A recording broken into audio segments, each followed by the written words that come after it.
Orientação do ROCAM, Reverendo Dorival Santos Silva.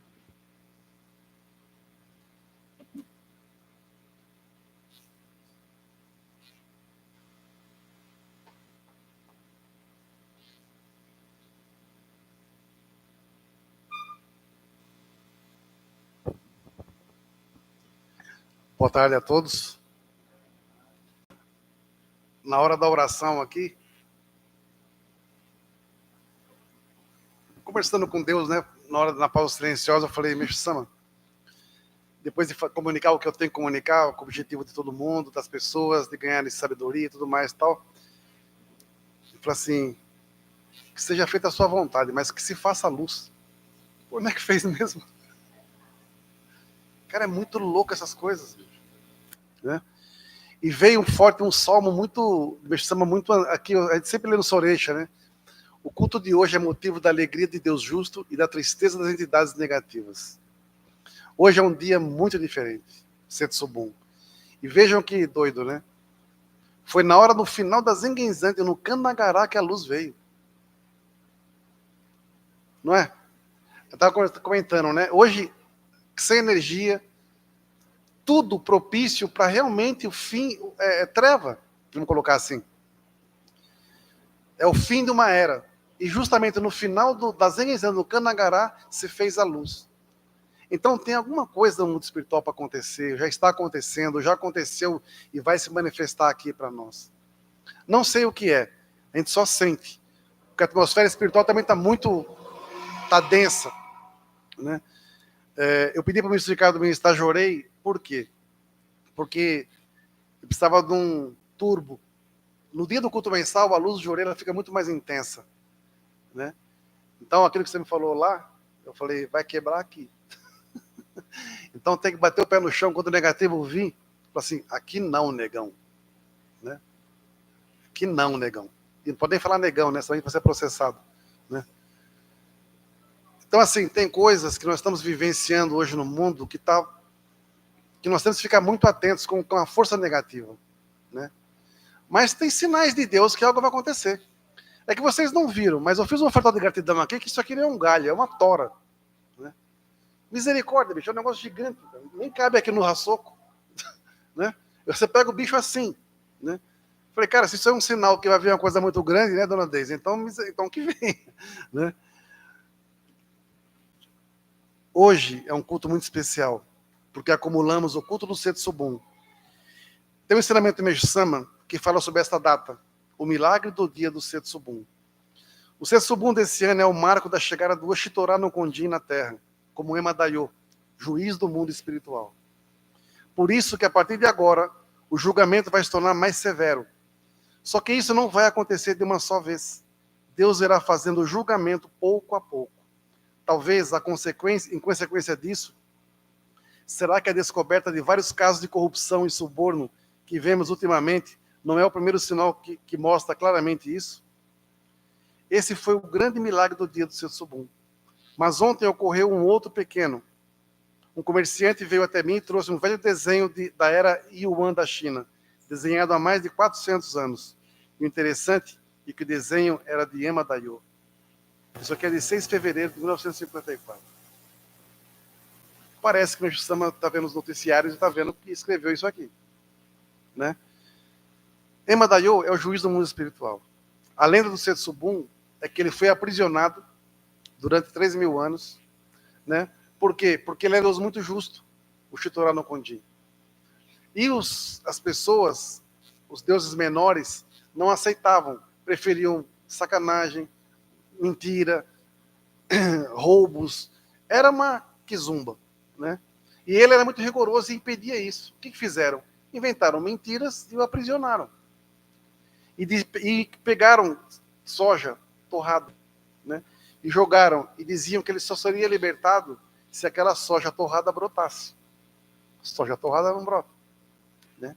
Então hoje também os senhores vão levar um saquinho com soja para as vossas casas. Pode cozinhar se quiser, pode guardar se quiser, porque lá se dizia na época assim, demônio para fora e Deus para dentro. Na realidade, as pessoas estavam expulsando Deus e trazendo o demônio para dentro. né? Então nós, muitas vezes, somos enganados pelaquela coisinha boazinha, né? Aquelas coisas bem arrumadinhas. E não é bem assim. Muitas vezes somos enganados por miragens que são criadas por pessoas que querem satisfazer a sua própria vontade. E quando surgem pessoas que querem modificar isso, nós incomodamos. Nós incomodamos. Então, eu não posso pousar aqui em cima de bonzinho, legalzinho e tudoinho. E ser uma pessoa medíocre, mentirosa. Né? Eu escolhi o Vitor para o ensinamento por quê? Porque eu sei que ele é assim. E nós temos que enganar o negativo também até com relação a isso. Mas ele falou uma coisa que é interessante com relação ao Cristo, ao Jesus, da série The Chosen. Eu não assisti ela ainda. Mas realmente, ele escolheu as pessoas mais tortas que tinha. Né? Se fosse ver assim, você é bom, não, você não é. Não. Pensa bem, hoje não é assim? Não é? Nós vemos tantos atos preconceituosos, as pessoas, se entrar uma pessoa simplesinha, essa pessoa aí, de repente a pessoa é um gênio. Outro dia veio um japonesinho aqui, ele passa sempre na rua aqui, todo ferradinho. Só usa roupa velha, todo candango, uma coisa e tal. O japonês fala 7 idiomas. Morou 30 anos no Japão. E você bater papo com ele, quando ele entra aqui para bater papo com ele, o cara é um gênio. Aí entra um cara aqui, todo arrumadinho, bonitinho, coisa, o cara não sabe nem quem ele é. E você respeita, às vezes, mais o cara assim, não estou dizendo nós aqui não, porque aqui não tem essas paradas não.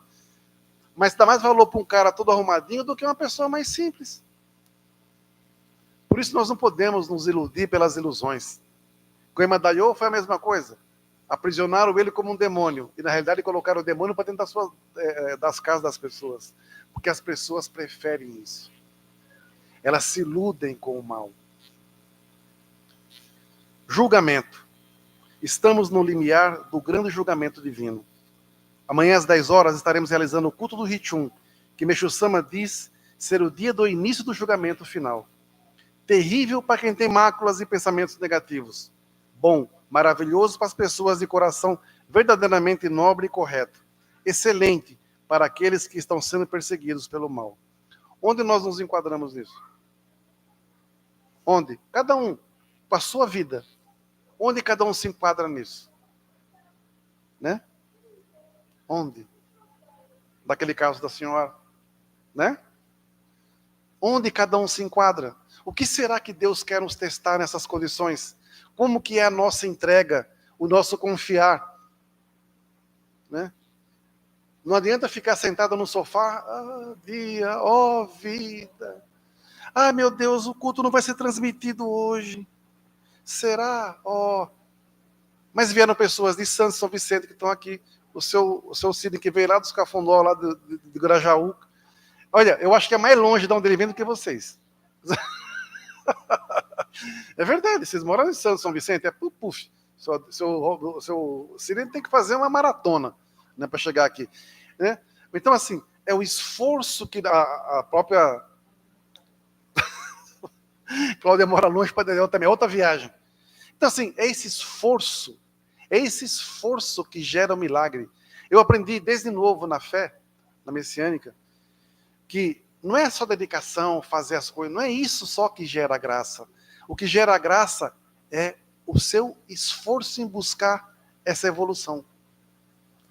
Quando você busca, Deus reconhece esse esforço seu. Então, não é. Por exemplo, nós recebemos 5 cestas básicas aqui de presente. Aí eu peguei uma, ficou aqui para a igreja, porque a gente serve aqui, se alimenta aqui. Outra eu dei para um amigo meu que está precisando. As outras 3 nós dividimos em quase 20, né? Sacolinhas. Para dar vida para mais pessoas. Não importa que é pouquinho. Por quê? Não é uma cesta básica que vai resolver um problema de uma pessoa. Ele vai matar a fome por um momento. Mas pelo menos ela vai, quando passa alguém aqui que te oferece, alguém se lembrou de mim. Ou nós podemos ser o quê? O resultado da prece de alguém. Deus, por favor, que hoje eu consiga alguma coisa. De repente você é o resultado da prece que alguém ofereceu. Como você falou, você acha que falou pouco, mas se você entender bem, nós podemos ser os instrumentos de Deus lá fora. Com pequenas coisas, detalhes mesmo. Postura, uma palavra, um gesto, uma negativa. Nós não nascemos para vir para... Eu não vim ao mundo, eu já falei isso uma vez, mas nós não viemos ao mundo para fazer volume, não. O que faz volume é ovo, em granja, né? Faz aquele monte de coisa lá. Nós não somos volume, gente. Nós viemos fazer diferença. E a diferença, ela exige o que de você? Lealdade, fidelidade, fraternidade. Sabe? Honrar a missão que Deus nos concedeu. Não é um mal meia boca que vai derrubar a gente. Você bate o pé no chão e fala assim, aqui não, meu amigo. Vai bater em outra freguesia. Tá xarope? Né? Então, assim, quando vê força em você, ele vai ficar com raiva, mas fala assim, pô, não vou nem me meter ali, que ali é BO, vai dar problema. Né? Mas quando vê assim, aquilo ali, fogo de palha, um suspiro, um espirrozinho já vai cair aos meus pés. E muitas pessoas são assim. Fala, arrota, um monte de coisa de conhecimento. Só arrota. Mas a postura não é aquilo lá. Então a pessoa anda... Pessoas assim não dormem bem. Porque todo dia ela pode pensar, será que hoje é meu dia? Posso cair hoje. Não é? Então, nós temos que fazer e cumprir a nossa missão da melhor maneira possível. E essa proteção vem. Vem. Emadalhô está aqui. Do nosso lado. O que nós estamos fazendo, vendo, falando. Né? Conforme nós vamos agindo, vamos ganhando pontinho positivo ou pontinho negativo. Né? Então, a gente se matava na escola para ter ponto positivo. Né? Mas e para Deus? Não precisa se matar para ter ponto positivo. Basta ser útil a Ele e honrar a sua palavra. Né? Ao prestarmos atenção no Salmo, olhem o alerta, juízo final.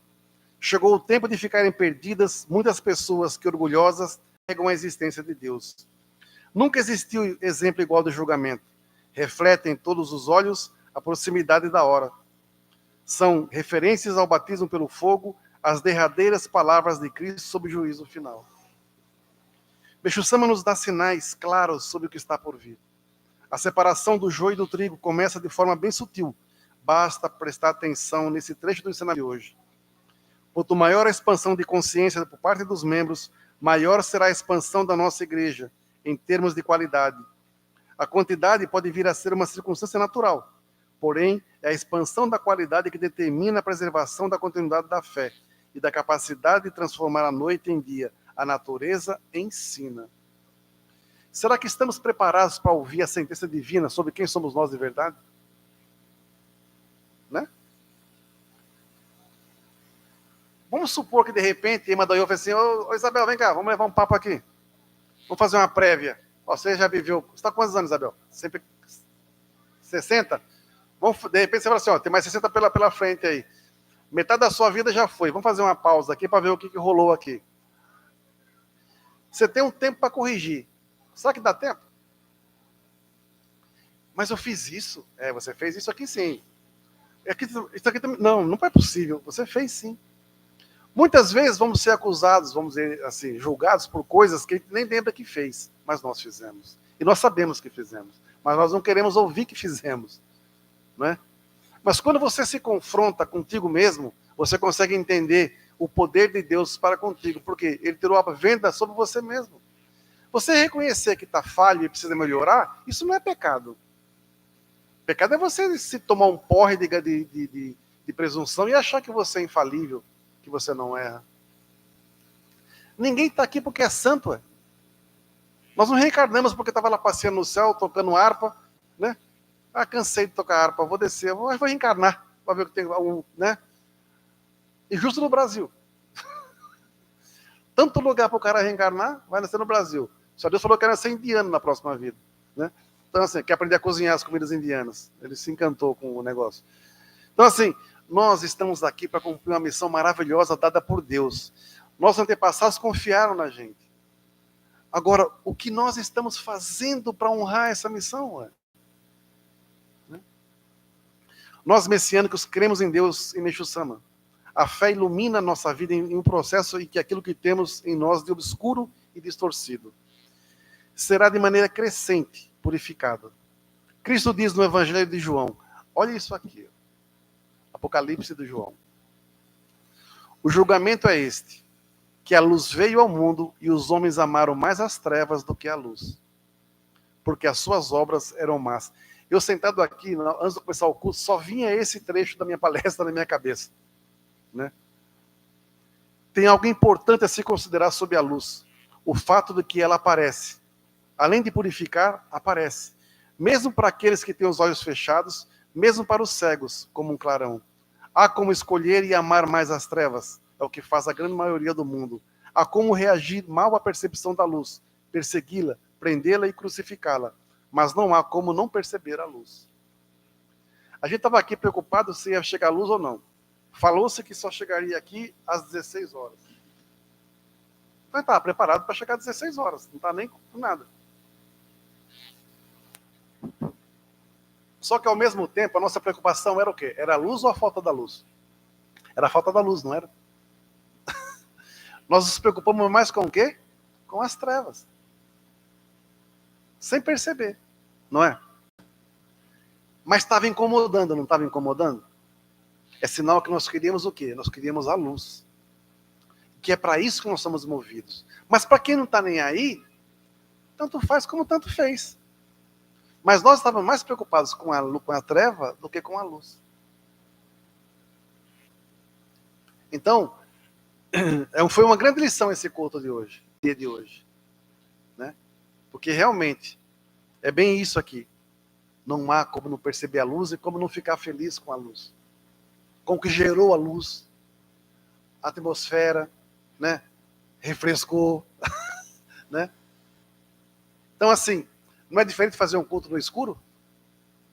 Anos atrás, em São Caetano, nós fizemos um culto de antepassados à noite. E acabou a energia, meia hora antes.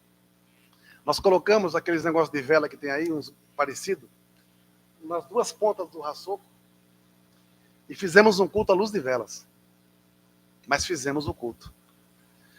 Aqui não é falta de energia, não é nada que vai impedir a gente de fazer um culto. Nada.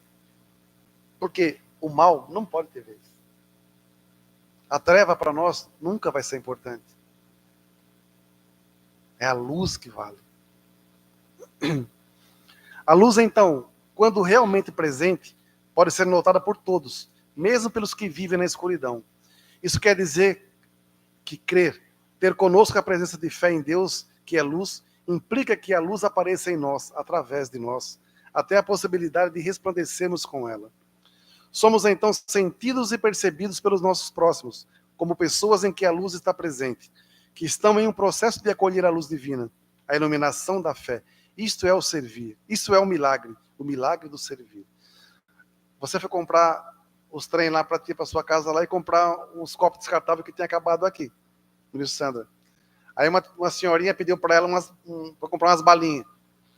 E ela não tinha dinheiro, então pegou o dinheiro que eu dei para ela e comprou. Ela fez uma boa ação. Só que o segredo do que ela fez não está só no que ela fez, foi no resultado. O troco foi R$8. 8 é infinito. 8 é expansão. As pessoas não prestam atenção nos sinais. Então, na realidade, a senhora, você serviu. O servir é milagre. Mas ela foi só um instrumento para dar um sinal. Tem alguma coisa para acontecer. Tem algo maravilhoso para acontecer nas nossas vidas. E nós temos que estar preparados para isso. Né? Hoje é o dia, quando eu falei na oração nossa ali dentro, eu falei assim, quando subimos o altar aqui, cada pegada nossa, o nosso passado vai ficando mais distante. Aquilo que não serve mais tem que ficar mais distante. As nossas mágoas, raivas, ódios, frustrações não fazem mais parte. Você subiu para a luz, então aquilo lá já foi. Quando você descer aqui, está preparado para quê? Para amanhã. Para uma nova era, para um novo momento, uma nova situação. O que você vai encontrar quando voltarem para as vossas casas, talvez aquele problema que tinha, talvez seja resolvido. Então, quando vocês vêm participar de um culto, o que passou pela porta, o resto deixa onde está. Delete. Não serve mais para você, que já é passado. Já é passado. Acabou a força hoje. Eu estava lá fora, parando para olhar o movimento ali, o rapaz do lado aqui das banheiras veio conversar comigo. Pô, tem força aí? Pô, aqui tem. Começou a conversar e perguntou, cara, como é que tá aí as coisas na igreja? Eu falei, tamo aí. Aí perguntou, como é que aí por isso que eu falei que a igreja, esse mês aqui aumenta o aluguel aqui, eu não sei como é que porque somos no mesmo prédio. Como é que a igreja vive? Eu falei, donativo, só donativo. Eu não peço nada para ninguém. Ele falou assim, cara, e dá? Eu falei, depende do que é dar para você. Eu falei, na realidade, não sobra, mas não falta. Eu falei assim, a igreja não é para ficar rica. Eu não abri igreja para ficar rico, senão eu estava trabalhando seguindo minha vida como eu estava, né? Eu falei, porque não é fácil. Você lida com problemas, com situações, com isso, com às vezes sacanagem, traições, muita coisa e tal. Isso faz parte do processo. Mas o que engrandece é o resultado das pessoas saírem daqui com a vida transformada. Aí contei dos milagres que já teve aqui e tudo mais e tal. Aí ele começou a desabafar. Tá sofrendo para dedéu ali. Tá com o aluguel atrasado, um monte de dívida. Eu falei, e a água nossa aqui é conjunta, né? Então eu falei assim, quando você manda o valor da água que você me paga, aqui para a igreja, você pensa que que morre ali? Eu não, eu pego, eu imprimo o comprovante que você me manda, eu coloco no envelope, coloco aqui no altar no nome da sua empresa. Ele falou assim, sério? Eu falei, sério. É um donativo seu. Aí eu peguei, ele é evangélico. Eu falei assim, me dá um panfleto da empresa sua, eu vou colocar no culto. Ele foi correndo, buscou. Eu falei, toda vez que você chegar aqui de manhã, cara, ora. Faz essa oração. Ele falou assim, cara, tem 10 pessoas que dependem de mim aqui. E tem mais 9 pessoas fora que dependem da gente. Eu falei, calma, cara, isso é um processo. Mas vamos rezar junto. Você vê, se não tivesse acabado a força, ele não estava lá fora para conversar com ele. Então, tudo que Deus faz é bom. É melhor do que lamuriar, né? O reverendo Nakahashi diz numa palestra, as pessoas têm muita dificuldade para se modificar, pois no fundo desejam ser reconhecidas. Quando não o são, sentem-se perdidas. No entanto, o melhor mesmo é ser vazio, destituído de qualquer vaidade, isto é, pensar que não é nada significativo perante os outros. Interessante essa contradição. O ser humano da nova era é humilde e ciente da sua existência. Por isso, facilmente ganha respeito dos outros e acumula virtudes, pois na hora H torna-se um poderoso veículo de Deus e consegue canalizar a luz da era do dia. Dessa forma, acontecem inúmeros milagres e ele agradece, sabendo que é a manifestação do poder de Deus e não dele mesmo. Esse ponto é delicado e não podemos nos enganar. Você pega facilmente alguém quando você dá poder para ele. Se ele se envaidecer e achar que é o caboclo, a queda é iminente. É por isso que modifico a igreja. Adapto a igreja de acordo com a sua conveniência. Pensamos, né? Mas você não fala que pode, né? Pode nada. Pode o quê? Distorcer a doutrina? Inventar coisas que não existem? O ensinamento do Messama é bem claro. Ele é simples até demais. Mas vocês viram o ensinamento de hoje? Tem alguma coisa complexa ali? Não. Qual que é a dificuldade? Praticar. Mas de quem depende a prática? De nós mesmos. Eu não preciso que alguém mande e fale assim, você tem que fazer isso. Cara, eu já sei. E por que você não faz? Porque eu não consigo. Por que você não consegue? Eu não tenho força. Por que você não tem força? Porque eu não busco. Fica no sofá. Ah, Deus. Tem pessoas que purificam sempre da mesma coisa. Tem gente que não para emprego. Pá, pá, pá. Pô, a culpa de quem que é? É do mundo? Ou da pessoa que não está conseguindo parar no emprego? Tem pessoa que não consegue manter um relacionamento. A culpa de quem que é? Das pessoas? Ou é dela que de repente tem problema com ela? E assim vai. Nós temos o péssimo hábito de transferir responsabilidades para terceiros. Sendo que se você fizer uma análise, você muda. Eu trabalhei no Banespa, na época do banco, e tinha um posto de serviço nosso na FEPASA. E nós, quando eu cheguei lá, o posto era muito desunido, todo mundo brigava. E nós ganhávamos comissão por aplicações financeiras, por seguro que você vendia e tudo mais. Tal. Quando eu cheguei lá, fizemos uma situação assim, para evitar briga, nós começamos a dividir as comissões. Então criou uma fraternidade. Mas algumas aplicações não tinha como fazer porque já era sua, porque a pessoa vinha lá só por você e tudo mais. Tal. Aí chegou um chefe novo. Foi lá fazer uma inspeção e chegou o caboquinho lá novo. Lá. A primeira coisa que ele perguntou, como é que eram as comissões? Eu falei, o que interessa para ele? Ele não precisa disso. Ele já ganhava bem. Eu expliquei como é que era. A primeira semana dele lá, pensei umas aplicações altas, né, que eu cuidava. Essas pessoas ligaram para mim de manhã e mandaram renovar a aplicação. Falei, ligaram para você? E mandou renovar? Eu falei, essas pessoas não ligam para cá. Não, mas ligaram, eu atendi, então o sangue subiu. Eu falei, tá mentindo. Falei com o meu gerente, né, não sei o que lá. Falei, cara, vai dar problema. Passou mais uns dias, mesma coisa. E sempre as aplicações mais altas, que davam maior comissão. E a gente já estava virado no saci com ele. E lá no banco eu fazia ikebana. Comprava flor, fazia ikebana nos negócios, nas mesas do pessoal. Os clientes viam, aí eu subia na FEPASA, no prédio da FEPASA, com um monte de flor, fazendo os ikebana nos negócios. Me estava chorando nos clientes. Era um negócio muito doido. Até que um dia, chega no banco, doutor Alcino Bertoldi, gente boníssima. Ele era um senhor baixinho, foi diretor da FEPASA, maçom, grau 33.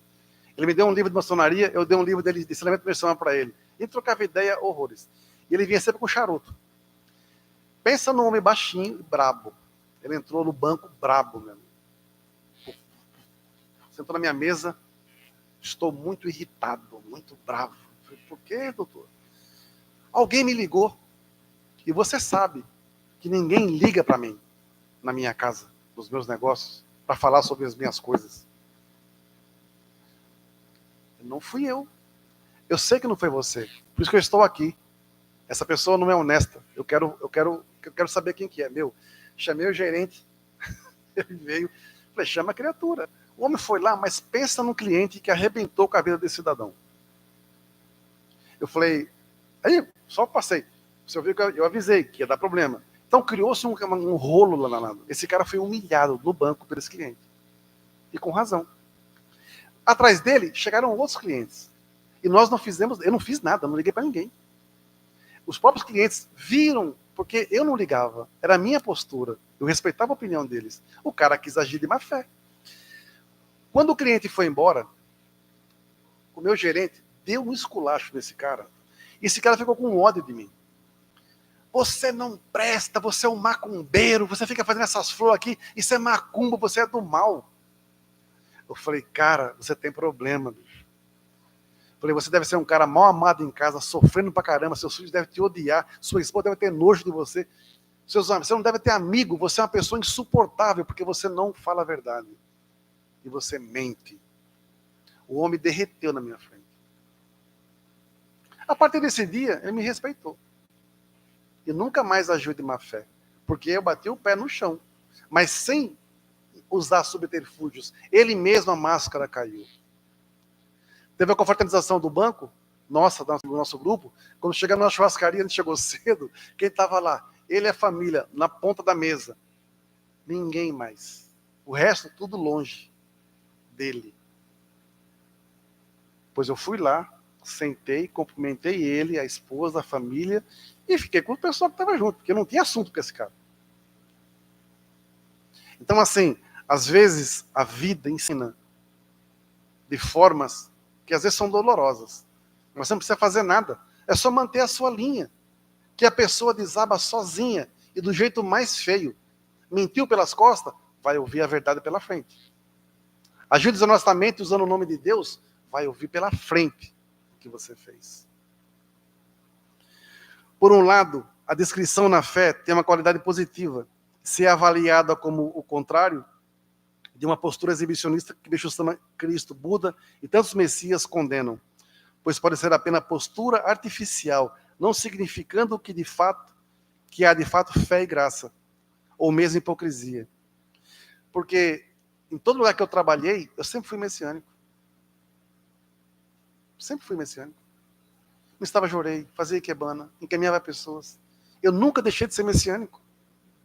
Por isso que eu não consigo entender as pessoas na igreja ser uma coisa, fora da igreja ser outra. Né? Quando é conveniente. Principalmente quem é sacerdote. Não é fácil. Não é fácil. O peso dessa missão é muito pesado. É muito grande. Não por ser um peso da missão, mas o que ela representa para Deus e para a sua ancestralidade. E nós, como membros, também é a mesma coisa. Porque onde quer que eu esteja, num ambiente pesado, eu posso ser a luz naquele ambiente trevoso. Só que muitas vezes eu gosto da treva. E eu não faço nada para modificar. Mas não é brigar nem fazer nada, é só rezar. Você tem que ser luz onde você está. Né? E quando orares, não sejam como os hipócritas, pois se comprazem em orar em pé nas sinagogas e às esquinas das ruas, para serem vistos pelos homens. Em verdade vos digo que já receberam a sua recompensa. Mas tu, quando orares, entra no teu aposento e, fechando a tua porta, ora a teu pai que está em secreto. E teu pai, que vem em secreto, te recompensará publicamente. Mateus. Então, as pessoas gostam de aparecer, né? Gostam de fazer. Pra quê, cara? Para mostrar que não é isso, que não vale. Há uns anos atrás, nós tínhamos um restaurante aqui ainda, né? O restaurante aqui. E veio uma caravana do Rio de Janeiro, e veio o pessoal de São Gonçalo. E nesse grupo tinha uma pessoa, a Gláucia, né? E ela, depois teve um almoço, confraternização, e todo mundo na fila. Eu também estava na fila, pegamos nossos pratinhos descartáveis, todo mundo comendo seus pratinhos bonitinhos, e sentamos na mesa, todo mundo junto, comendo. Um dia, numa palestra lá em São Gonçalo, ela falou assim, ela pediu a palavra, e ela falou, sabe, reverendo, quando eu fui lá na sede, eu fui para ir observar. Falei, sério? Falei, sim. Falei, por quê? Para ver se o senhor era o que o senhor fala. Não o que o senhor fala, o que o senhor aparenta, o que o senhor transmite as suas palavras. E o que você viu? Falei, eu vi o senhor, quando nós chegamos, comentou todo mundo, ficamos ali, bibibi, bababá, sua sala não tem porta, todo mundo pode conversar contigo, muita coisa e tal. Mas eu falei, mas na hora do almoço, o negócio aqui vai dar B.O. Vai ter uma mesinha só para os ministros. Aí quando eu vejo o senhor na fila, comendo o mesmo prato que a gente, no mesmo talher que a gente, aí o senhor sentou do meu lado ainda, para bater papo com todo mundo lá, né? Aí eu recolhi o lixo, eu coloquei os negócios lá, eu falei, não, realmente ele fala a verdade. Então nós somos observados, nós não podemos ser hipócritas. Né? A gente comeu junto hoje? Tem algum estresse? Tem alguma doença? Tem frescura? Não. É um por todos, todos por um, sempre. Então, as pessoas querem aparecer, eu sou sensei, me chama de sensei, eu sou isso. Cara, sensei virou uma palavra tão profunda, que quer dizer mestre, professor, mas no japonês ela vai muito além. Mas banalizaram tanto hoje, que até minha cadela é sensei. Porque ela me ensina coisas também, do jeitinho dela. A sua também, né, a Nicolina? Né? Então assim, porque banalizaram. Qualquer Zé Ruela é sensei. Para quê? Para ter um título? Para ter uma mesinha? Alguém para trazer um oshibori, um cafezinho, uma aguinha? Isso não é fé. Isso é subserviência. E nós não estamos num nível mais de subserviência. Isso é a Idade Média. Nós não somos capazes de ninguém. E foi o que eu fiz na África, quando eu fui para lá, em alguns locais. Vocês não estão aqui para servir ninguém, no sentido de pessoal. Meu reverendo Nakahashi falava assim, a missão do reverendo e ministro é servir os membros e frequentadores, não ao contrário. Então nós temos que ser o exemplo de postura, de humildade, de decência, mas não os exemplos para poder sair na foto. É na vida, no dia a dia. Né? O reverendo Nakahashi fala no livro Seguindo Micho Sama, volume 2, uma outra coisa.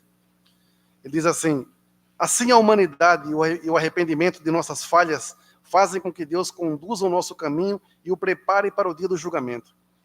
Esse dia, todos pensam que corresponde ao dia do nosso óbito, mas a morte não é o julgamento. Quando passamos para o mundo espiritual, somos julgados de nossos pecados e nos dirigimos ao local ao qual pertencemos. Quem aparentava ser bom, mas não era verdadeiramente autêntico, pode cair. E quem pudesse ser considerado ruim, mas conservava em seu coração a fé em Deus e a prática da virtude, mesmo que mal interpretado, ganhava os céus. Esse é o julgamento que se processa logo após a morte. Outras religiões também se referem a esse dia da mesma maneira. Quando chegar o dia do julgamento, Deus é quem julgará e depois disso não haverá outra chance. Mesmo que se pense em melhorar, não dará mais tempo. A situação ficará definida para a eternidade, não mudará mais, e isso é pior ainda. Até o dia do juízo final, ainda temos chance, tanto espiritual como materialmente, de nos modificarmos, mas para isso devemos nos avaliar. Será que estou bem ou não? Devemos buscar a grandeza de admitir que nós mesmos somos culpados de nossa situação. Termos em vista que o foco de nossas críticas somos nós, não os outros, não os fatores externos. Nós temos que evoluir e compreender que a causa dos nossos sofrimentos são as máculas que temos acumuladas e que não são motivadas pela família, pela mulher, pelo marido, nem pelas crianças. As contrariedades e dificuldades são apenas instrumentos de purificação. Mesmo aquele que tenta nos prejudicar está polindo nossa alma, isto é, contribuindo verdadeiramente para a nossa evolução. Pessoa boa não coopera muito, pois não fala mal, não nos prejudica. O que aparentemente é mal, na verdade é bom. Em vez de sentirmos ódio ou ressentimento, devemos sentir gratidão por quem machucar o nosso coração. Se conseguirmos isso, é sinal de que estamos na direção certa, nos preparando para o dia do julgamento. O julgamento de Deus é sério. O humano nada significa. No entanto, todos se preocupam com as críticas dos outros, se alguém tecendo comentários maldosos. Cara, a gente tem que preparar padel para esse julgamento ainda. Não é? A gente se dói, ué. A gente tem que se preparar todo santo dia, se polir pra caramba, porque, a gente não gosta de ser sacaneado. A gente não aceita. A gente fica virado no giraia. A gente quer arrancar as tripas do caboclo pela goela. Não é? Para ter gratidão por essas pessoas é a parte mais difícil. E é um treino. Meu Deus, eu não posso pecar. Meu Deus, eu não posso errar. Eu juro que eu não vou te matar agora, mas eu não posso pecar agora, né? Então, assim, é um treino. Mas esse treino é válido. Porque você quer melhorar. Você quer melhorar. Como diz a Fátima, né, a maldade está nelas, não está em você. Então você não pode se contaminar com a maldade dos outros. É uma vigilância feroz. E cada um sabe. Quem tem o lugar forte sabe como isso é difícil. Eu que eu diga. Né? Né? Se tivesse uma bigorna aqui, eu dava uma marretada. Então aquele saco de boxe. Mas a gente não pode, porque isso aí também é uma fuga. Você tem que aprender a lidar com a situação e saber, com categoria, vencer e ultrapassar essa fase. Né?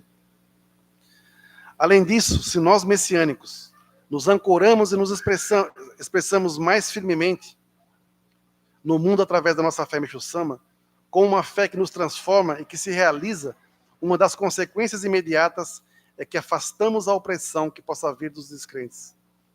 Se a luz de Deus estiver presente em nós mesmos, não poderá haver qualquer real ameaça à vinda do mundo, mesmo nos olhares mais escuros, pois o contrário pode ser verdadeiro, mas a escuridão não é ameaça para a luz. Vou finalizar com um trecho bíblico. Vós sois a luz do mundo. Uma cidade edificada sobre um monte não pode se esconder. Nem se acende uma vela e se a coloca debaixo do alqueire, mas no velador, e dá luz a todos que estão na casa. Assim, deixai resplandecer a vossa luz diante dos homens, para que vejam as vossas boas obras e glorifiquem o vosso Pai, que está nos céus. Isso é Mateus também. Obrigado a todos. Boa missão. Que realmente hoje saímos daqui sem os nossos pesos. Sem o peso morto, né? E que amanhã, quem puder vir, 10 horas, farei esse culto amanhã. Né, que vai ser rápido, mas é o do Ritchum. É uma nova era. Vamos nos preparar para receber o que está para chegar. Muitas pessoas recebem meus bons dias, mas recebem também uma mensagenzinha que eu mando de vez em quando. Todo dia. Olha bem essas mensagenzinhas, aquelas amarelinhas, o que falam. São recados muito fortes, mas você tem que estar antenado e ligado com a luz do mundo, com a luz de Deus. É essa luz que vai falar assim, agora é a sua vez. Tudo que você já passou não é perdido. Você sofreu, você caiu, você se lascou todo, você se levantou ferido, você se reergueu, você caiu de novo, você não desistiu, você se reergueu e assim vai. Você acha que isso é perdido? Você ficou forte. Forte. Você aprendeu a ouvir desaforos e a calar. Você aprendeu a levantar, a não ter o que comer. Você aprendeu a ficar sem água. Você aprendeu a se machucar, a se curar sozinho das suas feridas. E você é fraco? De jeito nenhum. Se alguém me encarar hoje, em comparação ao que eu era 30, 40 anos atrás, não vai me reconhecer. Por isso que o mal sabe com quem ele briga. E nós temos que ser pessoas que o mal fala assim, esse não. Porque Meixo Sama fala, um filho de Deus querido e amado, no céu, a vergonha não sente. E na terra, com nada se amedronta. Sei lá. Obrigado a todos pela missão.